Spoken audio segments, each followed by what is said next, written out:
Dr. K.S. Ramakrishnan is working as an assistant professor, School of Education, Tamil Nadu Open University, Chennai 15.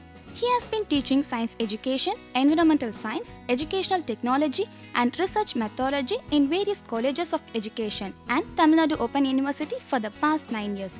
He has guided so many M.Ed, M.Phil and PhD students. His current research areas are environmental education, educational technology and media and communication. He has conducted various workshops on ICT usage in education, Wiki Educator, e-content development and educational research methodology. He had attended many online workshops on Moodle, learning analytics. He has published 6 books and many articles in national and international journals of repute. He regularly gives plenary and keynote speeches on environment and ICT related issues at various national and international conferences. He has delivered 28 episodes of the program Pudiyodor Ulagam at All India Radio, Chennai, related to various new developments in science and technology.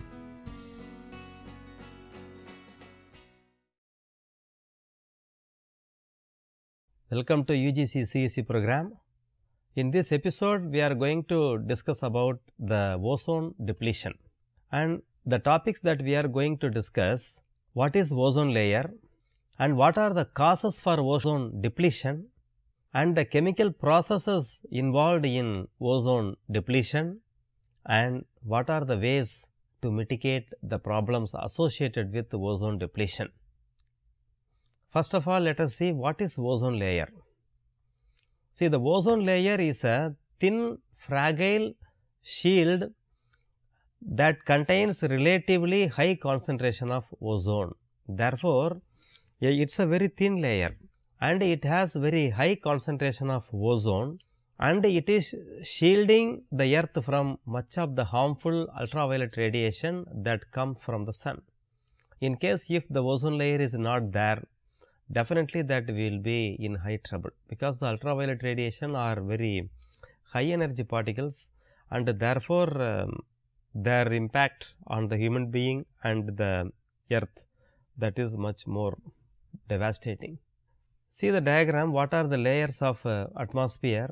The bottommost layer, that is troposphere, it is hardly some 10 kilometer, and then comes the stratosphere up to 40 kilometer, 40 to 50, and then comes the mesosphere, and then the thermosphere, and the last, that is exosphere.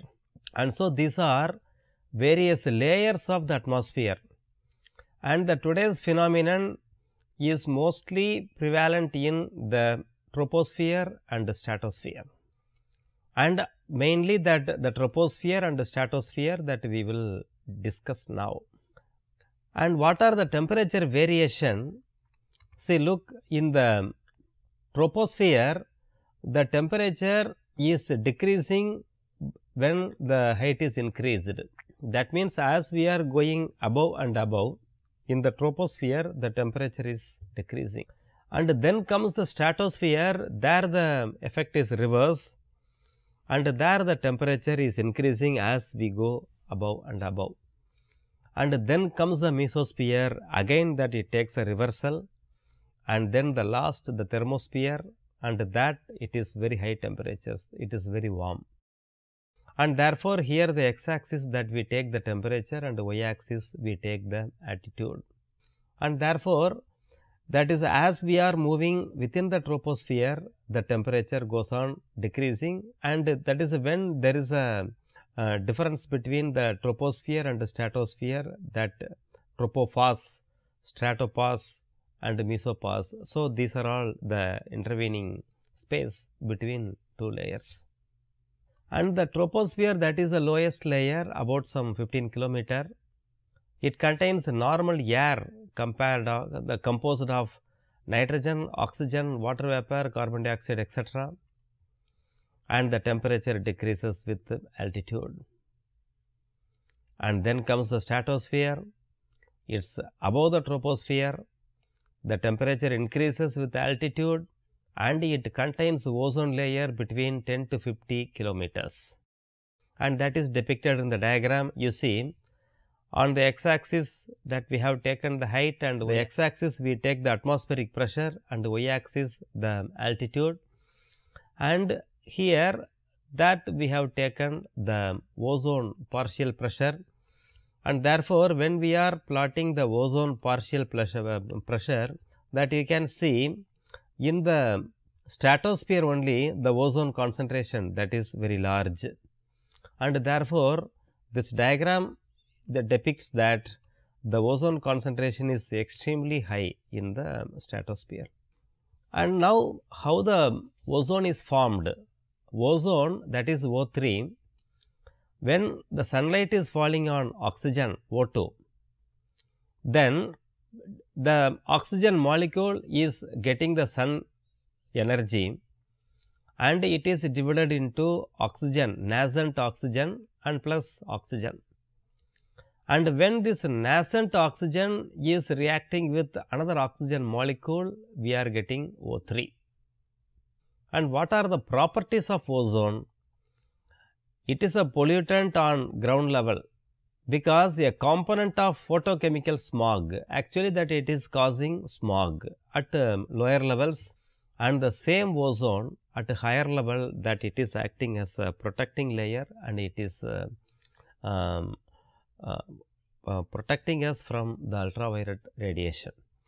And some other properties, it is splitting and regenerating repeatedly. That means, it is to some extent it is somewhat splitting and regenerating repeatedly, and the highest concentration in upper atmosphere, and the concentration decreases at lower altitude, and it is thinnest around the equator, and the concentration increases towards the pole. So, these are all some characteristics of ozone. And in case if the ozone is damaged, what will happen? It will naturally mean the entry of ultraviolet radiation, and therefore, it is making harm to the human being and the whole earth.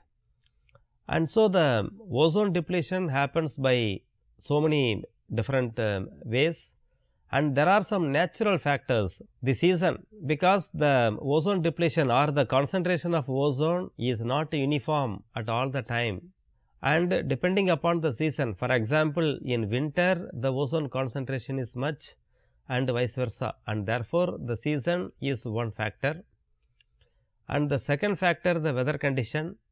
What is the weather condition at a particular place, the temperate or hot zones and all, and the solar cycle. And so, these are all the natural factor which is causing the ozone depletion, and there are the man-made factors also. And what are they?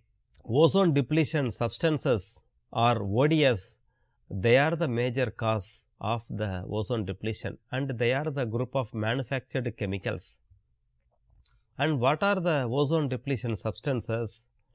The chlorofluorocarbons, CFC 11, 12, CFC 13, and the methyl bromide CH3Br, and halones, halone 1211, halone 1301, and halone 2402, and carbon tetrachloride CCl4, and hydrochlorofluorocarbons, that is HCFC22 and HCFC123. And therefore, these are some of the major components which are causing the ozone depletion. And now, let us briefly discuss about the CFC, that chlorofluorocarbon, and they compose of chlorine, fluorine and carbon, and they were developed in 1930 by DuPont, and they are having low toxicity, chemical stability and cheap. And because of these properties, they were developed in industry for the purpose of aerosols, and they are used for making the refrigerant, the blowing agent, and making flexible foam, and cleaning agent and propellant. And therefore, in most of the cleaning agent or all the aerosol that we are using, some kind of the chlorofluorocarbons. and they were used in refrigeration quite some time back, but nowadays that they are being stopped. And these are all the aerosols, and mostly whatever comes by a spray type, and these are containing some small amount of chlorofluorocarbons and the refrigerator. And so, these are all the major cause for the ozone depletion, CDS. And now, what is the contribution you see on the x axis, that is given the year taken from 1992 to 2008, and the y axis that we have taken the contribution of various CFC, and here they have taken the equivalent chlorine. That means, chlorine is taken as the base in comparison that we are taking, and you can see CFC 113, halones, CCl4 and CH3 bromide, chloride, CFC 11 and 12, and therefore, that we can see that CFC 12 that is causing large amount of that ozone depletion in comparison with that HCFC. And so, the diagram itself is depicting that the HCFC is somewhat safer than that CFC 11, 12 and all, and therefore, we have to be very careful with the CFC rather than HCFC. And now, how they are interacting with the atmosphere, or how ozone is depleted, that let us see. And here already we have seen that ozone O3 is unstable and it is degrading slowly on its own, and the catalyst can greatly accelerate the process. See, for example, O3 gas is reacting with the catalyst X, and that is giving OX plus O2G. See, for example, by a small example that I can depict it. See, for example, it is O3, that means the blue color that you can say that it is oxygen atoms, and therefore, there are 3 oxygen, therefore, O3, and that is reacting with a catalyst. So, red color for catalyst, and therefore, O3 plus the catalyst X, and what it is giving, that catalyst is reacting with one atom, and therefore, it is OX, and therefore, the remaining, that is O2. And now, what will happen? This is unstable, that OX is unstable. So, now let us see this OX that is reacting with another oxygen molecule, another oxygen atom, and therefore, again what will happen? This oxygen and this oxygen, they are combining together, and again that catalytic agent that is left alone, and therefore, what is the net effect?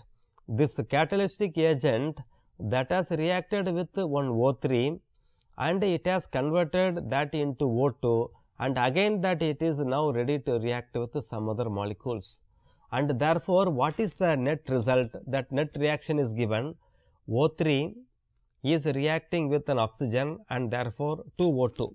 So, again and again the catalyst is reacting with so many ozone molecules, and therefore, the ozone is gradually depleted and it will become oxygen. And so, in that way the ozone depletion is happening. Now, let us have a short break.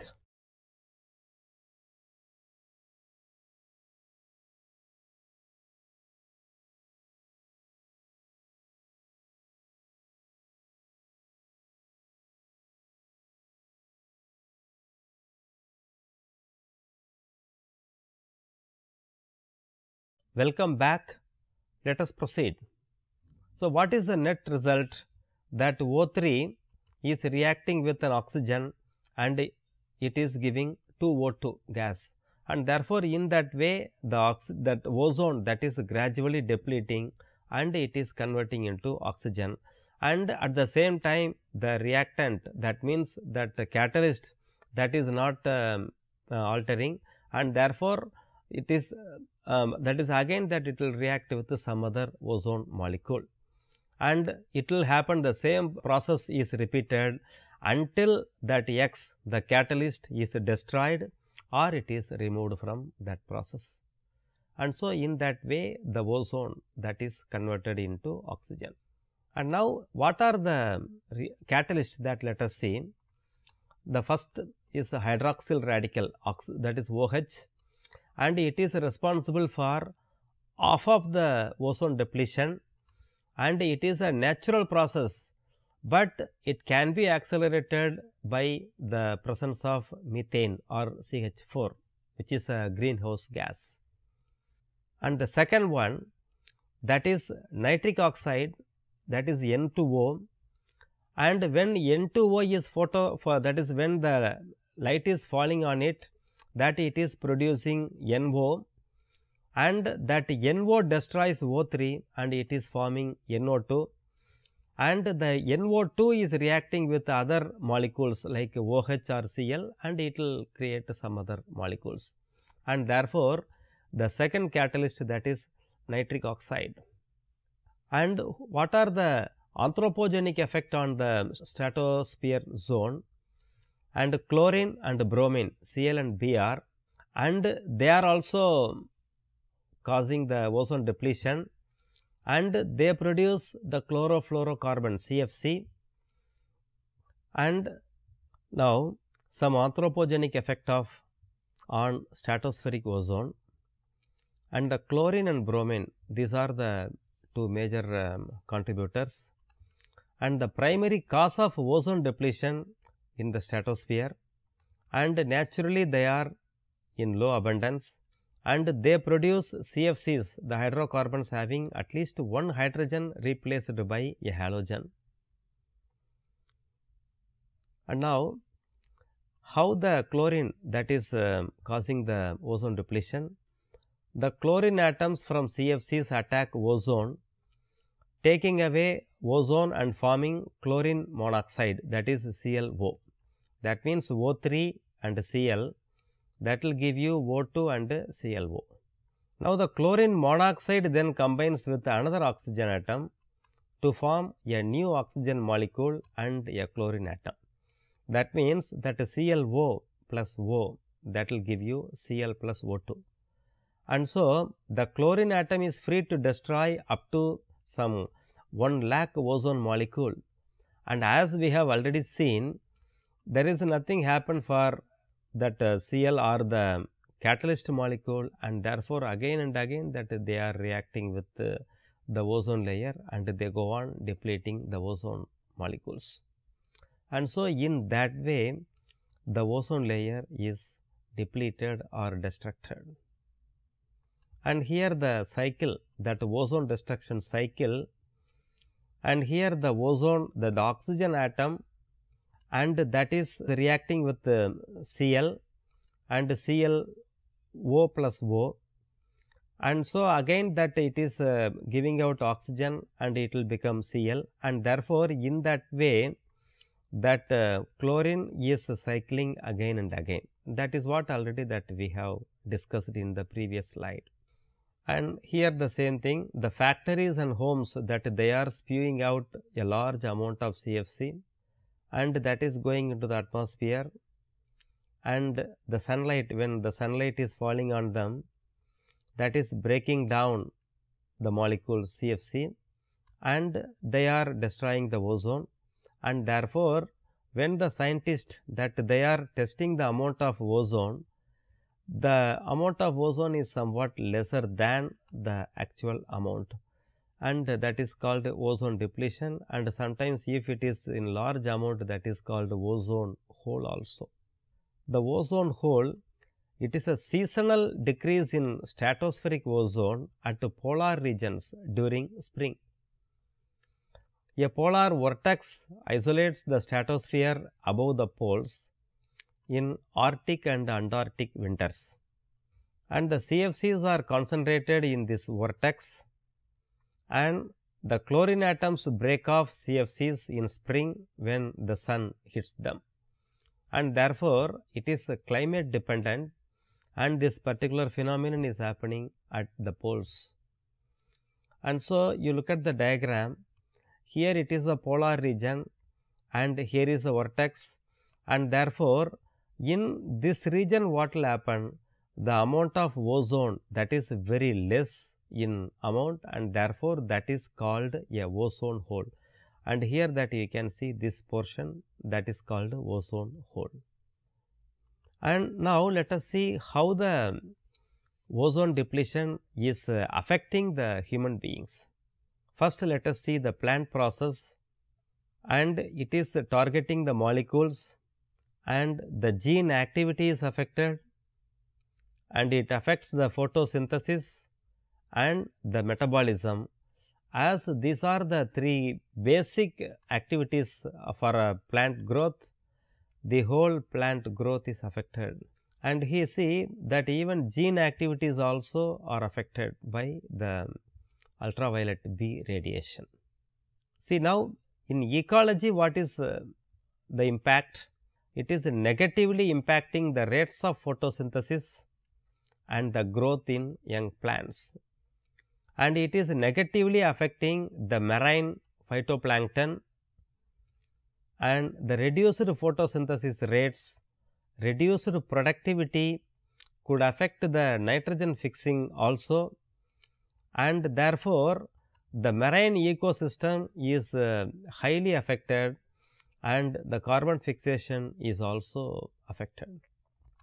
And the disruption of plant cycles and food chains, it may limit plant growth and change plant form and how the nutrients are distributed, lowers the levels of surface phytoplankton in the ocean, and it damages the base of the ocean food chain, and therefore, the whole ecosystem that is being affected. And now, what are the impact on the human health?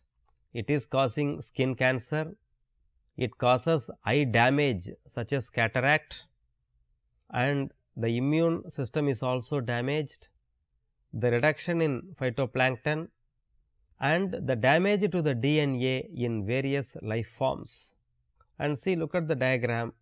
Because of the ultraviolet B radiation that is falling on the eyes, it is affecting the eye, and therefore, it is causing the cataract. And see, look at the diagram, this eye is somewhat better, but actually this eye that is totally damaged, and that is the reason why generally people tell not to look at the sunlight directly, because there may be some ultraviolet B radiation, and when they are entering into the pupil directly, that they will damage the eyesight. And so, it is one of the effect of the ultraviolet radiation. And the second one, the skin cancer, and here the cell carcinoma, the basal cell carcinoma, and here the skin rashes, and therefore, they cause the skin cancer also. How horrible it is. And here the overexposure, that is suppressing the immune system, and it is accelerating the aging of skin due to high exposure. So, you look at the diagram, here the hands are the skin that has become aged, that means that premature, and it causes an outbreak of rash in fair skinned people due to photoallergy, and it can be severe, particularly that those who are fair, white in color, and generally because of the photoallergy, and it is making rashes in the fair skinned people, and this is another effect of the ultraviolet radiation. And see how it is affecting the DNA. See, the DNA is absorbing the ultraviolet radiation, and therefore, it is changing the shape in DNA, and it results in mutated cells, or the cells sometimes die also. See, look at the diagram, the incoming ultraviolet radiation, that means the incoming photon, and here is the natural DNA, and here after the ultraviolet radiation, see, some of the genes they are broken, and if the radiation is severe, what will happen? Sometimes these may die also, that genes, and therefore, what will happen? They are called the mutated cells, and therefore, the gene mutation will happen, and therefore, they are causing the congenital problems. That means that the children who are born and they are having problems from the birth onwards. So, it is another effect of that ultraviolet radiation. And here, as we have already mentioned, the ozone hole, and see that ozone hole that is depicted in 1980, the hole is somewhat small, and in 1988 that is little bit bigger, and in 1991, and therefore, that diagram is clearly depicting that the ozone hole that is gradually increasing, and particularly that it is happening in the polar region only, and therefore, the polar regions are much more sensitive to ozone depletion than the equatorial region. And now, how can we mitigate or how can we avoid the ozone depletion? There are certain alternatives for the chlorofluorocarbons, and so if we are using them, to some extent that we can avoid the ozone depletion.